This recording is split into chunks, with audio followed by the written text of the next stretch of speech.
தான். சாம்சங் ஊழியர்கள் எப்படி வந்து ஒரு மோசமான நிறுவனம் அடிச்சு துன்புறுத்தி பனிஷ்மெண்ட் கொடுத்து அசிங்கப்படுத்தி அவங்க ஊழியர்களை வந்து வேலை வாங்குற ஒரு நிறுவனம், அதை எதிர்த்து 12 வருஷம் கழிச்சு நாங்க சங்கமாகுவோம் அப்படின்னு சொல்லிட்டு விடாப்புடியா நின்று இப்போ வேஜ் அக்ரிமெண்ட் வரைக்கும் சங்கத்தை ரெஜிஸ்ட்ரேஷன் பண்ணாங்க, வேஜ் அக்ரிமெண்ட் சைன் பண்ணிட்டாங்க.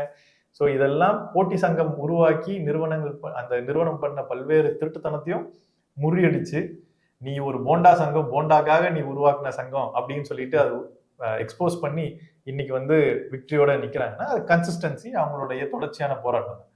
அந்த மாதிரி தொடர்ச்சியாக கன்சிஸ்டன்டாக ஐடி துறையில வந்து பெரும் திரளாக ஐடி எம்ப்ளாயிஸை யூனியனைஸ் பண்ணி எங்களுக்கான சட்டத்தை நாங்களே உருவாக்கிப்போம் அப்படின்றதுதான் வந்து எங்களுடைய நிலைப்பாடா இருக்கு. நிறுவனம் அதை கேக்குதா நீங்க சொல்ற கோரிக்கைகள்லாம்? இல்ல, நிறுவனம் வந்து இப்ப கேட்கறதுக்கு வாய்ப்பு இல்லை.